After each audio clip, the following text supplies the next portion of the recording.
시청자 여러분 안녕하십니까? 한선입니다. 조기 대선 가능성이 높아지면서 정치권은 사실상 대선 국면에 접어들었습니다. 대통령의 퇴진 여부는 아직 헌법재판소의 최종 결정이 남았습니다만 새로운 대한민국을 바라는 국민들의 요구는 물론이고 야권의 심장부라 할 수 있는 호남의 민심을 얻기 위한 야권 대선 주자들의 총력전이 펼쳐지고 있는데요. 광주, 목포, 여수 MBC가 공동으로 마련한 오늘 갑론을박에서는 야권의 대선 전략과 호남 민심의 향방을 얘기 나눠보도록 하겠습니다. 오늘 함께 하실 분들 소개하겠습니다. 더불어민주당의 원내 대변인을 맡고 계신 기동민 의원 나오셨습니다. 네, 안녕하세요. 반갑습니다. 더불어민주당 원내대변인 기동민입니다. 네. 최근에 국민의당 안철수 전 대표 대선 캠프에 합류하셨죠.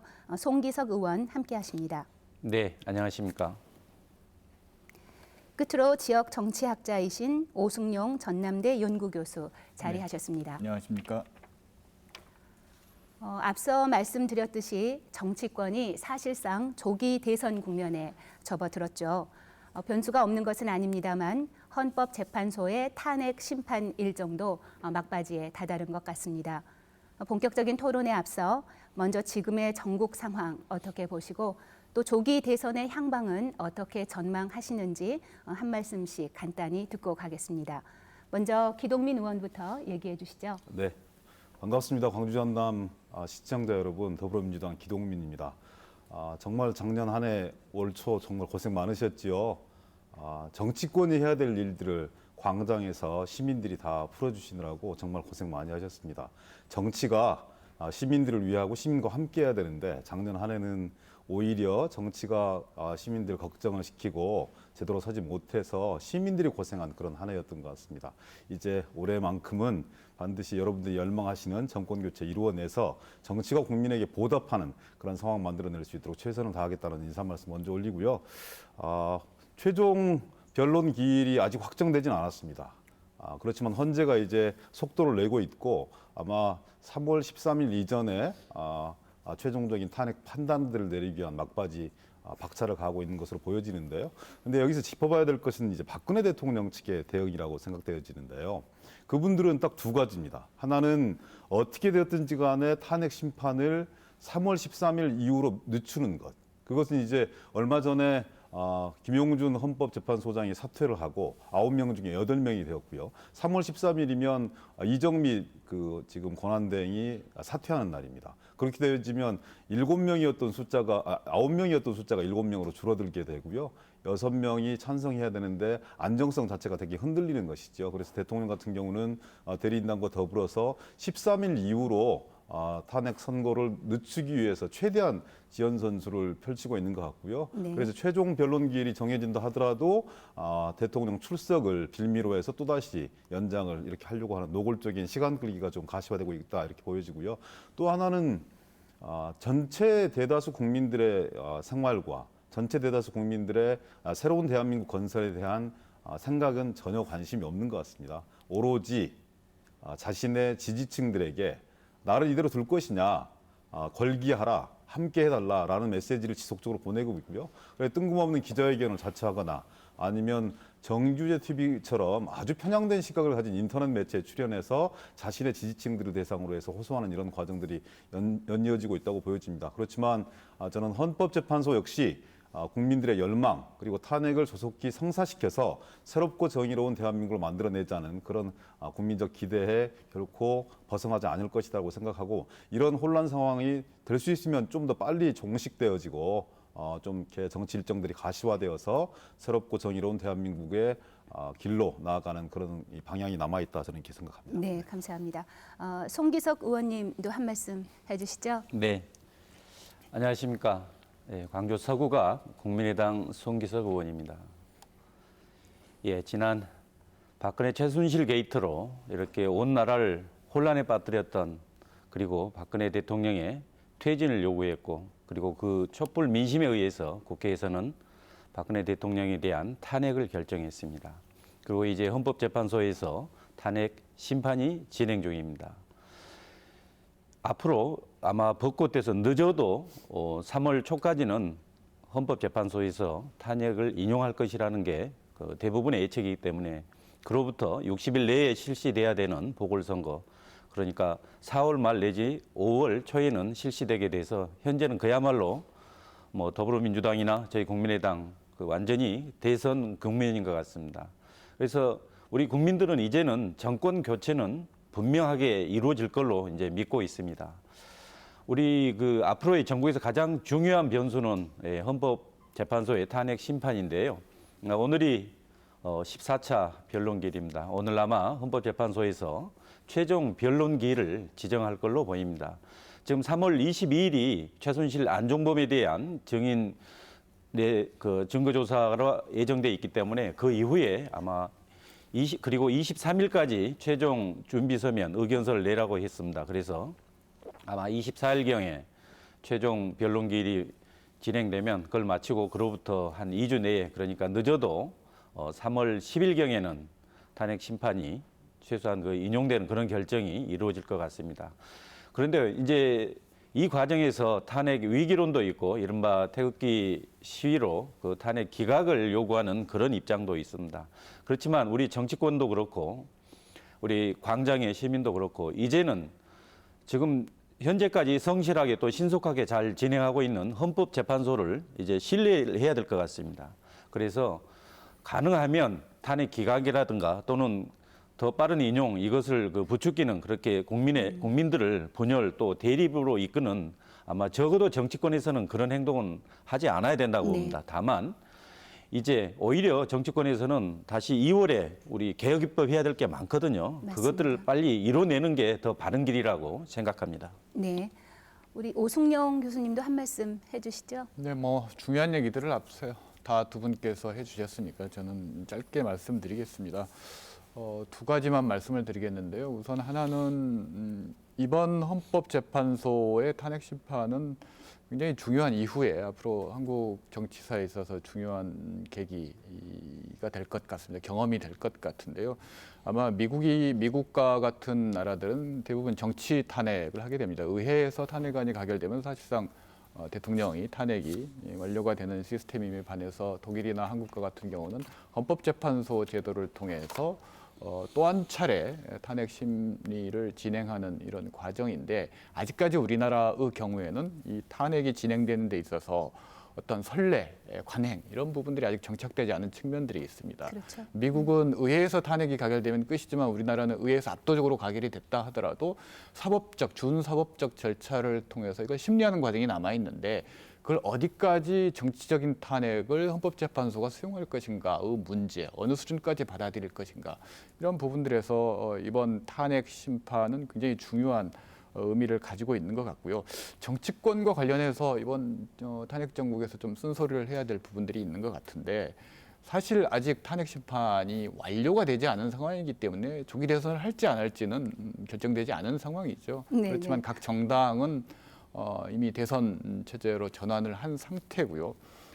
그리고 이런 중요한 시점에서 대선에 너무 집착한 나머지 앞서 말씀하셨듯이 이 2월 국회 내내 개혁 입법과 관련된 어떤 의미 있는 성과들이 없었다라는 부분들은 정치권이 좀 반성해야 되지 않겠느냐, 여기까지 말씀드리겠습니다. 네, 물론 여러분들 얘기하신 것처럼 그 탄핵 심판 결정이 최종 나와야 그 이후 순서가 결정이 되기는 하겠습니다만, 어느 정도 그 유력 대선 주자들의 면면이 윤곽이 다 드러나면서 이미 대선 전국에 돌입했다, 이렇게 말해도 과언이 아니겠죠. 이 얘기 한번 해볼까요? 이미 각 당에서는 당내 경선 준비에 들어갔고, 또 더불어민주당이 가장 먼저 네. 경선 방식을 결정을 했죠. 네. 완전 국민 경선제, 네, 그렇습니다. 당원이나 일반 국민이나 똑같이 1대1의 투표권을 갖는 방식이죠. 그리고 지난 15일부터 선거인단 모집에도 들어갔죠. 네, 그렇습니다. 아주 호응이 좋았다면서요. 네, 네. 오승용 교수께서 말씀 주신 부분 뼈아픈 지적이고 반성합니다.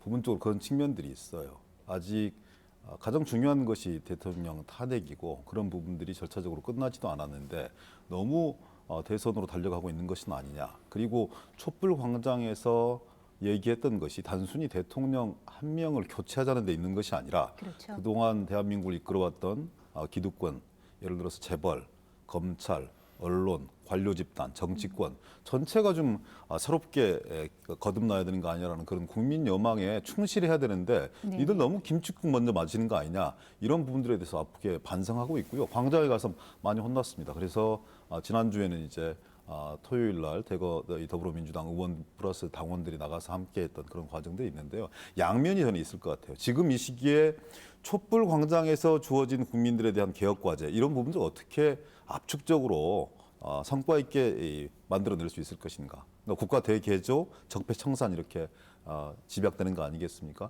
또 하나는 정권 교체입니다. 네. 그리고 모두에 말씀 주셨던 것처럼 탄핵이 인용되는 순간 60일 이내에 대선을 치러야 되는 맞습니다. 상황입니다. 예전에는 16개 뭐 이렇게 이 순회 경선을 했는데 지금 같은 경우는 그렇게 할 수 있는 시간들이 못 되어서요. 압축적으로 이제 한 4개 권역별로 묶어서 순회 경선을 진행할 수밖에 없는 것이고 무엇보다도 중요한 것은 인수위가 없는 상황입니다. 그렇죠. 당선이 되는 순간 그 다음 날부터 바로 집권에 필요한 모든 이 제반 정책 행정적 절차를 거쳐야 되는 이런 부분들이라서 양면을 동시에 고루 준비를 해야 된다라는 측면들이 있어요. 그래서 한편으로는 아픈 지적이지만 다른 한편으로는 국가를 새롭게 개조하기 위한 그런 어떤 그 작업들을 게을리할 수 없다 이런 소명의식 속에서 진행하고 있는 것이고요. 말씀 주셨던 것처럼 국민 참여 경선을 결정을 했습니다. 그래서 1차 선거인단을 모집을 하는데요. 아직 탄핵이 인용되지 않았지만 탄핵 선고일 3일 전까지 1차 선거인단들을 모집을 하는 기간으로 설정이 되어 있고요. 순회 투표를 진행하기도 하고 투표소를 확정해서 투표를 진행할 수도 있고요. 그리고 ARS 모바일 투표들도 진행할 수 있고 또 인터넷에 공인인증서를 가동해서 할 수 있는 다양한 방법들이 있습니다. 당에 전화를 하면 이제 충분하게 안내해 줄 수 있다고 생각하는데요. 첫날 다행스럽게도 이제 한 15일 정도 시작한 것인데 권리당원 포함해서 한 20만 명 정도가 참여하는 이런 어떤 이 국민적 관심과 열기가 집중되어 있다고 생각합니다. 더불어민주당이 이쁘고 잘해서가 아니라 네. 이번만큼은 정신 차리고 정권 교체해야 되는 거 아니겠느냐. 그래서 당의 경선이 좀 더 역동적이고 그리고 민주적으로 진행되었으면 좋겠다. 다수 국민들이 참여해서 정말 그 능력 있고 검증된 후보를 선출했으면 좋겠다는 그런 국민들의 열망과 정권 교체에 대한 열망 이런 부분들이 합쳐져서 그렇게 드러났다고 생각하고요. 이 두 가지 과제를 정말 최선을 다해서 수행할 수 있도록 동시에 잘 노력하겠다는 수행할 수 그렇습니다. 있도록. 어느 하나도 저는 소홀히 할 수 없는 그런 문제라고 생각합니다. 네. 의원님께서 얘기를 해주시기는 하셨습니다만 더불어민주당으로만 보자면 그 문재인 후보가 가장 앞서고 있고 또 초기 탄핵 전국에서는 이재명 전 성남시장이 아주 전 돌풍을 성남시장이죠. 네 맞습니다. 돌풍을 일으켰고 또 이제 후반부에는 안희정 지사가 이렇게 상승세를 타면서 누가 후보가 되든 간에 흥행 면에서는 굉장히 청신호가 아닐 수 없다 이렇게들 얘기하더라고요. 어떻게 보시나요? 일단 저는 뭐 더불어민주당 당원은 아닙니다만 더불어민주당의 경선이 흥행에 성공한다라는 것은 축하할 일이라고 생각을 합니다. 앞서 말씀하셨듯이 지난 18대 대선에서 약 94만 명 정도가 선거인단으로 참여를 했습니다. 모바일 투표자가 88만 명 정도였고요. 투표소 투표자가 약 8만 명 정도 했고요. 이번에 200만 명을 목표로 하고 계신데 근데 문제가 있습니다. 아주 중요한 부분이 있는데요.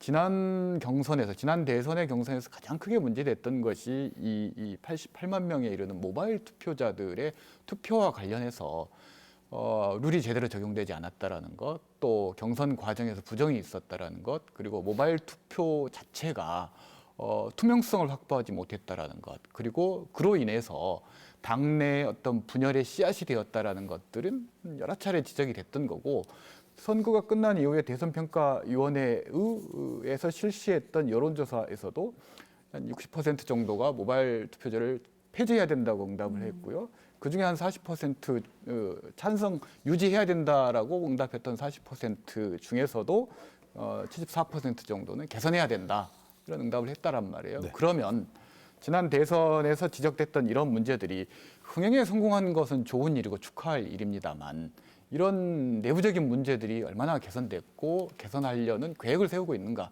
어떤 안전책은 마련돼 있는가 이걸 좀 묻고 싶습니다. 저는 뭐 교수님 지적 다 타당하다고 생각합니다. 그리고 저는 룰을 결정하는 과정 속에 깊숙이 개입하지는 않았지만 오 교수께서 말씀 주셨던 그런 제도적 보완점들이 꽤 있는 것이기 때문에 그런 부분을 상쇄해 나가면서 국민들의 참여도를 높여나가는 방법들은 끊임없이 모색돼야 된다 이렇게 말씀드리고 네, 한 싶습니다. 가지만 질문을 드려도 될지 모르겠는데 지난 문재인, 박지원 두 후보가 맞붙었던 전당대회에서 경선 전당대회 말미에 룰 변경이 이루어졌습니다. 네. 많은 논란이 있었죠. 네. 이번 대선 경선에서도 그런 룰 변경 논의가 내부적으로 있는 걸로 들었는데 그건 어떻게 진행이 되고 있고 만약에 그런 룰 이렇게 변경이 할까요? 우리 이제 국민의당도 있으니까 이 얘기는 짧게 우리 네. 기 의원님께서 얘기를 해주시고 이제 국민의당 또 경선 얘기를 들어봐야 되니까 넘어가도록 네. 하겠습니다. 저는 지난번 과정에 대한 평가를 엄정하게 해야 된다고 생각합니다. 양론이 있을 수 있는 문제였지만 근데 게임을 진행하는 과정 속에서 룰이 새롭게 세팅되어지는 것은 뭐 국민들에게 별로 바람직하게 보여지지 않았던 측면들인 것 같아요. 근데 지금 룰을 형성해 나가는 과정인데 저는 이 집단지성을 믿고요. 그리고 지금 정권 교체에 대한 국민적 열망들을 어떻게 제도화시켜서 민주당이 그것을 수명할 것인가가 대단히 중요한 문제이기 때문에 그런 작은 차이들은 넘어설 수 있는 그런 정도의 역량들은 갖추고 있다 이렇게 말씀드리고 싶습니다. 네. 국민의당 예. 얘기를 좀 넘어가 볼까요? 국민주권개혁회의 손학규 의장이 17일 입당을 하셨죠. 예. 그러면서 안철수 전 대표 대 손학규 의장의 구도, 또 여기에 천정배 의원까지 이렇게 포함되는 그런 구도가 잡힐 것으로 예상이 되는데요. 경선 룰과 일정 확정됐습니까?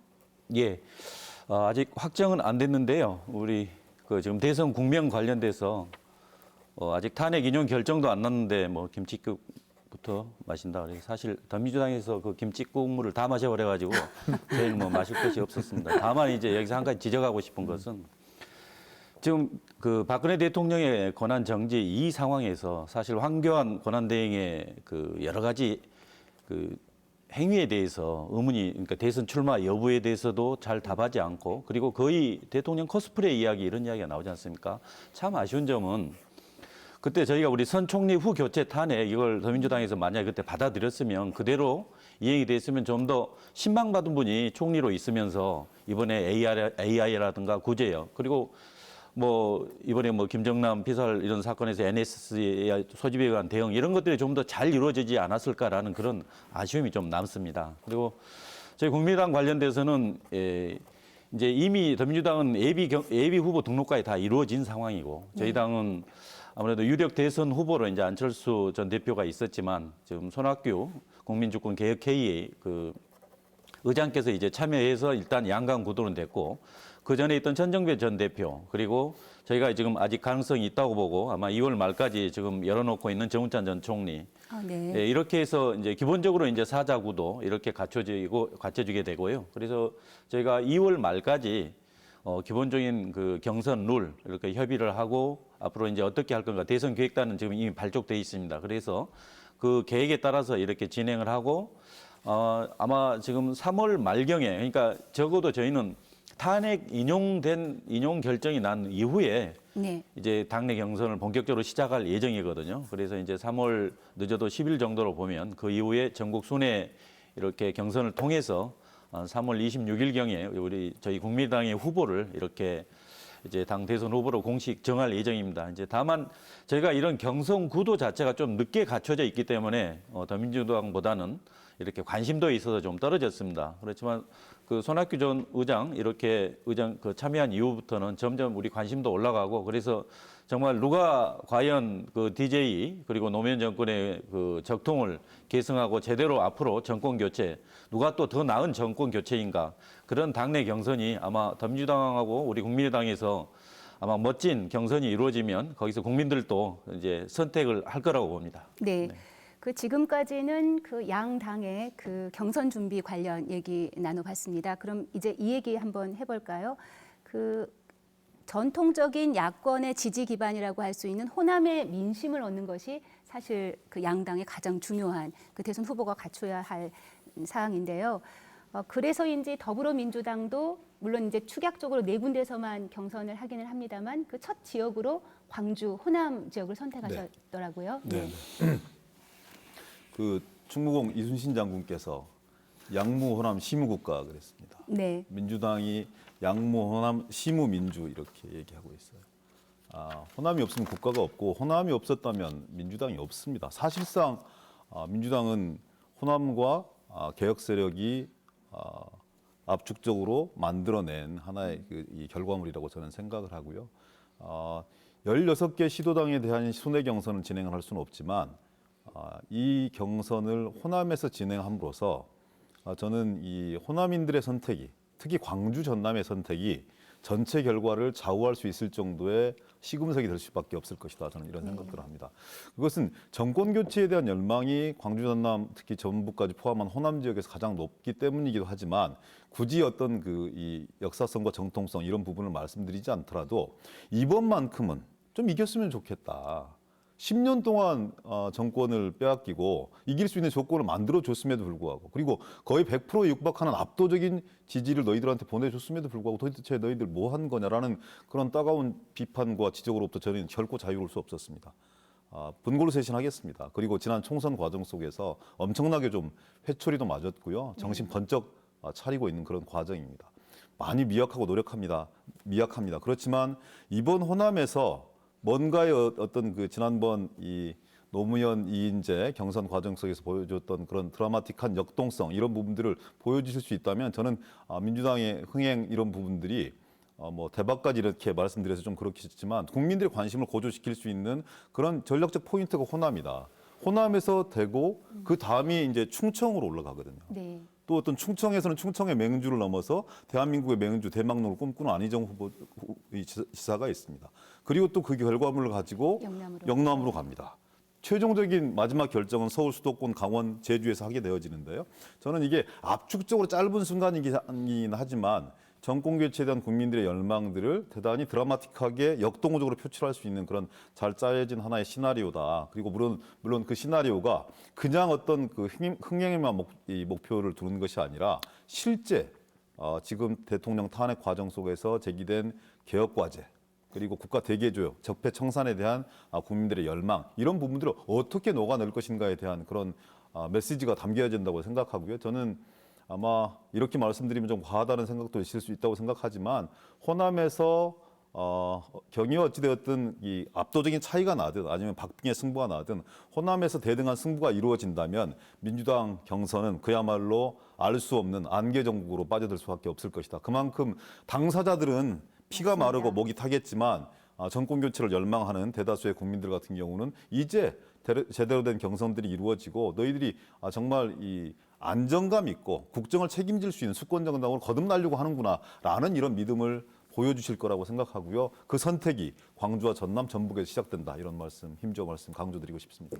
오 교수님, 그 호남 경선의 의미 또 향후 대선에 어떤 영향을 미칠 것인지 좀 한 말씀 더 해주시죠. 네, 저는 정치인이 아니니까 사실대로 말씀을 드리겠습니다.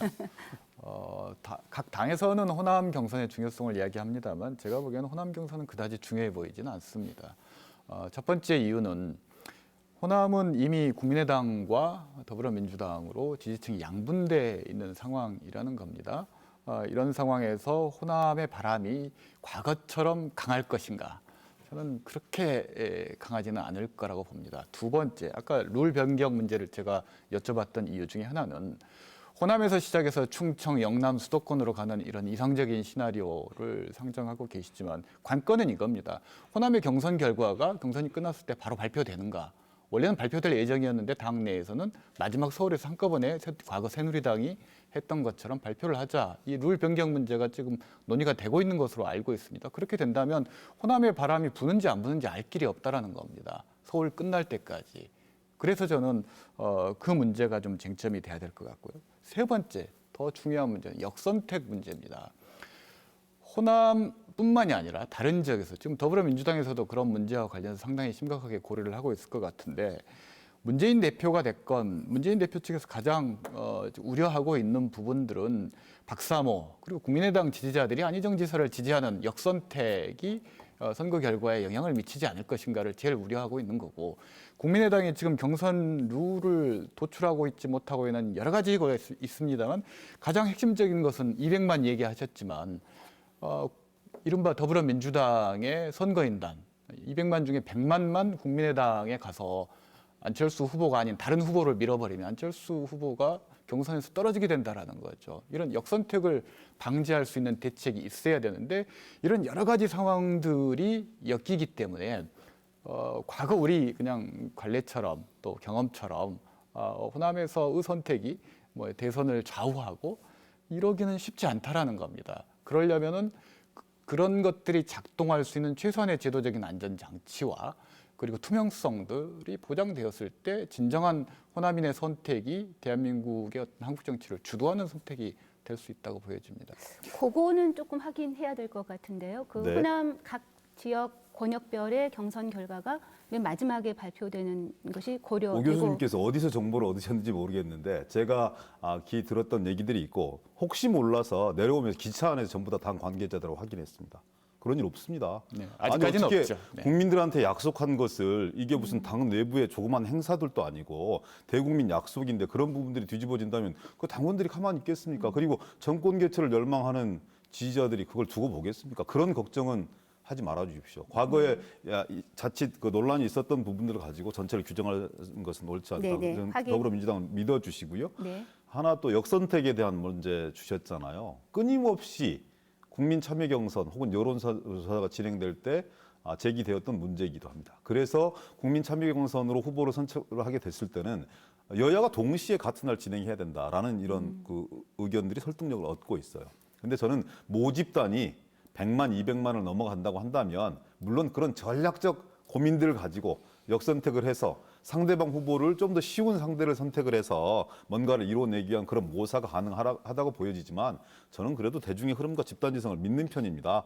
그리고 또 일부 보수 언론에서 안희정 현상 이래가지고 띄워주는 측면들도 있어요. 그리고 문재인 후보가 가지고 있는 강력함들이 워낙 크기 때문에 그리고 또 비토층들도 꽤 있는 거 아니겠습니까? 그런 미묘한 심리들을 끼어들어서 민주당 경선들에 일정한 영향력을 미치려고 하는 정치적 시도가 있다는 걸 누구나 다 알고 있습니다. 그렇지만 저는 그런 시도가 시도에 불과하다. 그리고 지금 이런 그 어찌 보면 시민 개인이 미디어인 세상 그리고 시민 개인이 자기의 정치적 의사 표현들을 명백하게 해나가고 그것이 다중의 힘들을 형성을 해서 정치를 압박하고 있는 이런 시대인데 저는 역선택에 대한 우려 아예 없다 이렇게 말씀드리고 싶지 않지만 대중의 지혜로 충분히 극복할 수 있다 저는 이렇게 확신합니다. 네. 역선택 얘기가 나왔으니까 국민의당도 사실 민주당의 첫 호남 경선에 관심을 가질 수밖에 없죠. 네, 어떠신가요? 그렇습니다. 예, 물론 그 이제 더불어민주당 먼저 지금 경선을 아마 먼저 시작할 수도 있고 아마 동시에 시작할 수도 있습니다. 그건 좀 더 이제 저희 당 경선 룰과 일정이 나온 다음에 이제 확정될 텐데요.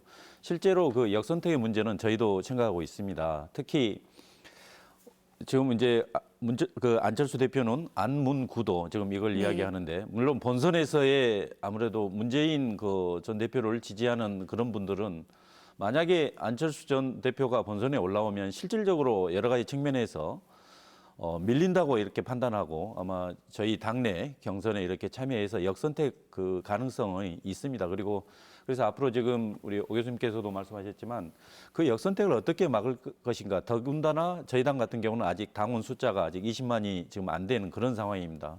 물론 그 경선 방식은 다 지금 완전 국민 경선제로 가는 그 방식이잖아요. 그렇기 때문에 저희들도 아까 말한 그 역선택을 방지하기 위한 모집단을 최대한 늘리는 그 방법도 있고 그리고 또 하나는 경선 일자를 같은 날로 미국처럼 이렇게 하는 그 방법도 있습니다. 그렇기 때문에 어차피 그러나 이제 아까 전자민주주의 이야기했지만 기본적인 방향은 그쪽입니다. 최대한 많은 국민들이 이렇게 참여할 수 있게 하고 다만 선택에 있어서는 좀 그 몇 가지 방법들을 통해서 좀 역선택 문제를 보완해 나가는 그 방향으로 또 경선 룰을 저희도 잘 협의해 보도록 하겠습니다. 네. 그 호남 민심 얘기를 하면 뭐 네. 양당 모두 해당되는 것이겠습니다만 그 야권 그 유력 대선 주자들이 호남에 자꾸 오는 이유는 호남의 민심을 얻어야 어떤 야권의 상징성, 심장부, 그 다음에 뭐 야권 정권 교체를 실제로 이뤄낼 수 있다 이런 이유 때문이겠죠. 그런데 이제 더불어서 그 야권 대선 주자들이 많이 오면서 호남 소외를 해소하겠다 이런 주장들도 많이들 하시더라고요. 근데 한편으로 우려가 이렇게 말씀들은 많이 하는데 정작 그 알맹이가 별로 없다. 지자체와 정당이 공조해서 정말 우리가 모두 수긍할 수 있는 그런 어떤 대선 공약, 뭐 의제 이런 게 나오느냐 아직은 아닌 것 같다 이런 얘기들도 우려들도 하시더라고요. 어떤 준비들을 하고 계신가요? 제가 어떤 TV 프로그램에 가서 그날 묘하게 문재인 후보하고 안철수 후보가 500m 간격을 두고 동시에 행사를 진행한 거였어요. 네. 그래서 제가 광주 그랬습니다. 저도 광주 출신인데 광주 분들 저런 거 별로 안 좋아합니다. 왜 그 때만 되면 모두 광주에 몰려가서 표를 달라고 애걸을 하고 그 이후에는 정말 이 힘을 실어준 그만큼의 정치적 어떤 그 보답과 어떤 그 당연한 어떤 지역 발전 이런 부분들 인물의 등장 이런 부분들이 같이 이루어지지 않고 필요할 때만 와서 저런 모습들에 대해서 별로 동의하지 않는다. 정말 중요한 것은 정권 교체에 대한 실질적 가능성, 현실화시켜낼 수 있는 힘, 다수 국민의 지지 이런 부분들을 먼저 획득하고 그 힘으로 호남에 와서 자기 비전과 전망을 얘기할 때 호남 사람들의 마음들이 움직일 수 있는 것이지 그것이 분명하지 않은 차원에서 무조건 호남에 내려와서 애걸복걸 한다고 해서 표가 움직이는 것은 저는 아니라고 생각합니다. 저는 대단히 지금 많은 과정 속에서 전략적 선택을 해오셨고 때로는 정말 더불어민주당을 완전히 그냥 정말 혼을 많이 내셔서 정신을 못 차릴 정도로 혼을 내주신 적도 있었고 또 그 이후에 국민의당이 쭉 잘해왔지만 약간의 정체성의 혼란 이런 부분들이 보일 때는 또 매섭게 질타하시면서 여론의 흐름들이 저는 역동적으로 흔들리고 있다고 생각합니다. 지금도 저는 광주, 전남, 전북 호남인들의 마음 그리고 또 호남 출신들 전국에 산재해 있는 호남 출신 사람들의 마음이 확정되어 있다고 생각하지 않습니다. 그것이 더불어민주당에 다 왔다. 국민의당에 다 갔다. 저는 이렇게 생각하지 않습니다. 어떤 후보에게 특정 후보에게 몰렸다. 이렇게 생각하지도 않습니다. 다만 어떤 사람이 어떤 정당이 정말 정권 교체라는 대의에 복무하고 촛불 광장에서 제기된 민심 이런 부분들을 제대로 대변할 수 있는 이길 수 있는 후보인가 그 역동성들을 어떻게 만들어낼 수 있는 것인가 이런 부분들을 보고 저는 판단하실 거라고 생각하고요. 그리고 정말 힘들고 어려운 것이 그런 것이라고 생각합니다. 예를 들어서 그럼 뭐 이렇게 함께 했으면 정권 교체를 이루어내는데 주역적인 역할을 했으면 지역에 대한 지역 발전 구상은 무엇이냐 구체화되어야 되는 것이겠죠. 그래서 저는 그것보다 더 중요한 것은 자부심과 긍지와 명예입니다. 함께 대업을 이루어냈고 거기에 정당한 정치적 이 자긍심들을 주고 함께 파트너로서 이후의 국가 과제들을 고민해 나갔을 때 저는 그것이 풀어나갈 수 있는 단초가 된다고 생각을 해요. 근데 왠지 모르게 지금까지 우리 더불어민주당의 지도자들은 그런 어떤 호남 사람들의 그리고 호남 대중들의 기본적인 마음 이런 부분들을 읽어내는데 저는 실패했다고 생각합니다. 지금 다행히 이제 문재인 전 대표도 마찬가지고 안희정 지사도 마찬가지고 그리고 이재명 이 후보도 저는 마찬가지라고 생각하는데요. 그런 수많은 이 오류 그리고 이 경험의 반복들을 통해서 진심으로 호남이 원하고 있는 것이 무엇인지를 저는 깨달아 나가고 있는 그런 과정이라고 생각하고요. 정말 이런 말씀 드리기까지 좀 구차합니다만 한 번만 더 믿어주시면 그 믿음을 바탕으로 해서 새롭고 정의로운 대한민국을 만들어 나가는데 더불어민주당 결코 배신하지 않겠다 이런 다짐 올립니다. 저 초선 의원 주제 이런 말씀 드려서 다 믿으실지는 모르겠지만은요. 그 믿음의 이제 기본이 광주 전남의 새로운 비전을 보여주는 것도 포함된다 이렇게 당연합니다. 말씀드리고 싶습니다. 그렇습니다. 네. 국민의당도 역시 마찬가지 하실 얘기가 있을 텐데요. 예, 뭐 지난 4.13 총선에서 뭐 말 그대로 양모 호남 그걸로 시무 국가 이렇게 이야기하면 이미 민주당은 호남에서 다 사라졌습니다. 네. 이미 다 없어졌고. 근데 무엇보다도 우리가 호남의 지지가 중요하다고 생각하는 것은 저희 국민의당 입장에서는 사실 우리 호남에서 국민의당 자체를 이렇게 만들어줬습니다. 그러니까 저희가 잘해서 그랬겠습니까? 그 전에 이제 지난 많은 선거에서 더민주당에 대해서 그런 압도적인 지지를 보내줬음에도 불구하고 제대로 그 지지에 대해서 답을 하지 못했습니다.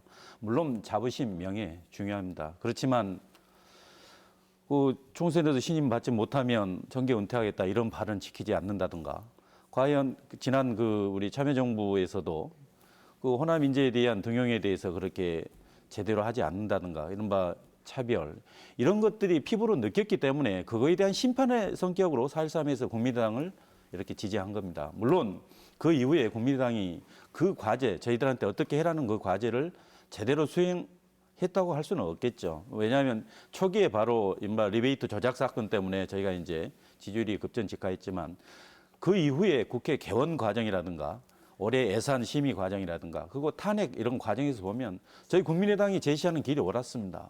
그렇게 해서 우리 탄핵이 실질적으로 가결이 됐고 이제 앞으로 총선에 있어서도 저희 국민의당의 가장 강력한 지지 기반 그리고 우리 호남이 저희 국민의당에 정말 저희한테 과제를 준 거 아니겠습니까?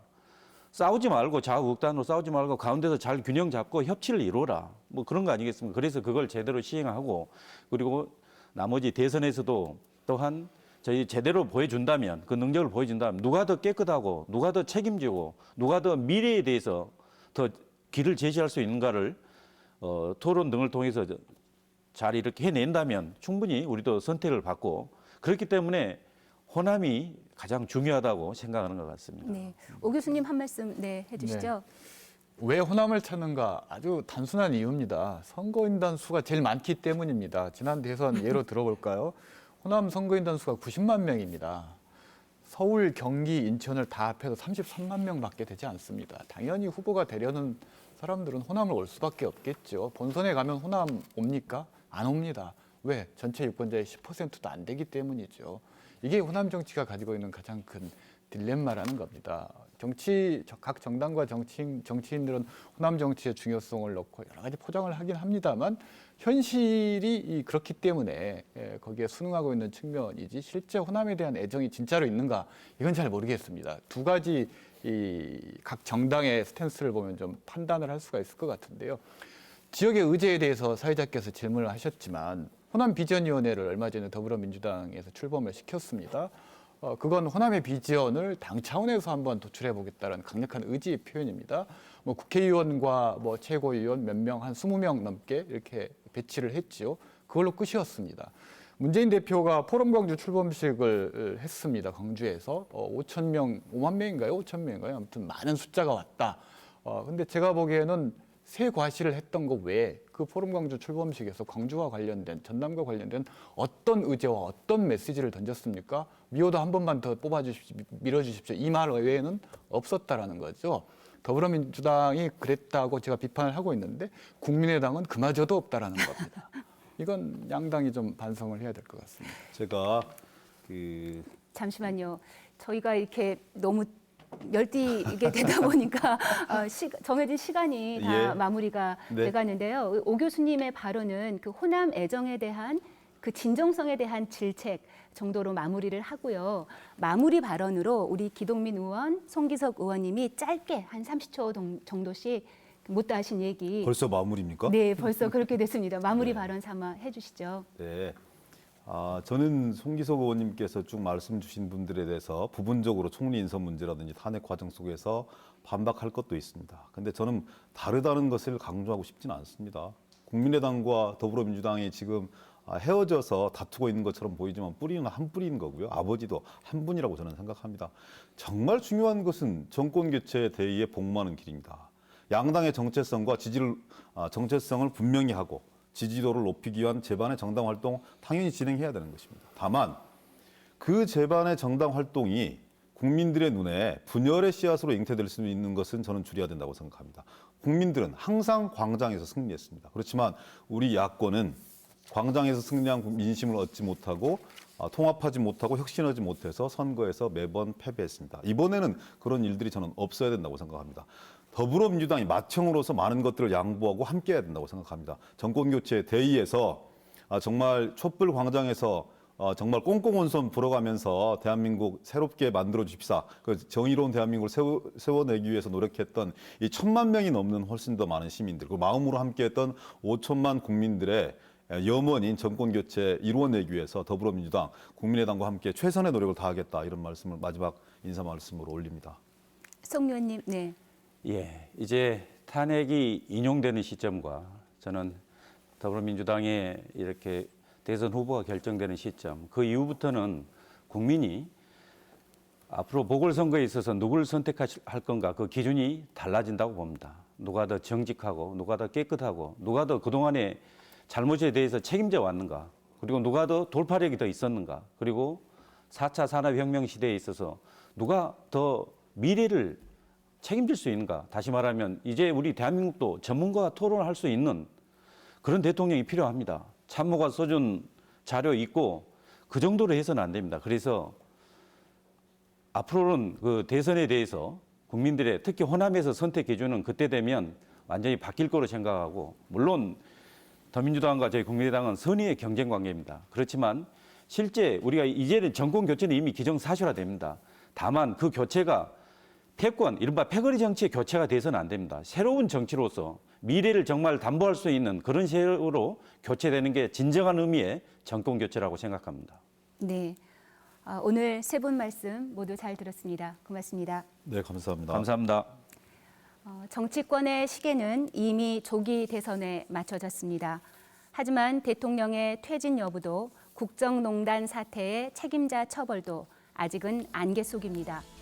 2017년 이 혼돈의 전국 속에서 민심의 요구와 바람을 제대로 담아낼 수 있는 후보와 정당이 누구인지 우리 모두 관심 있게 지켜보겠습니다. 오늘 순서는 여기까지입니다. 고맙습니다.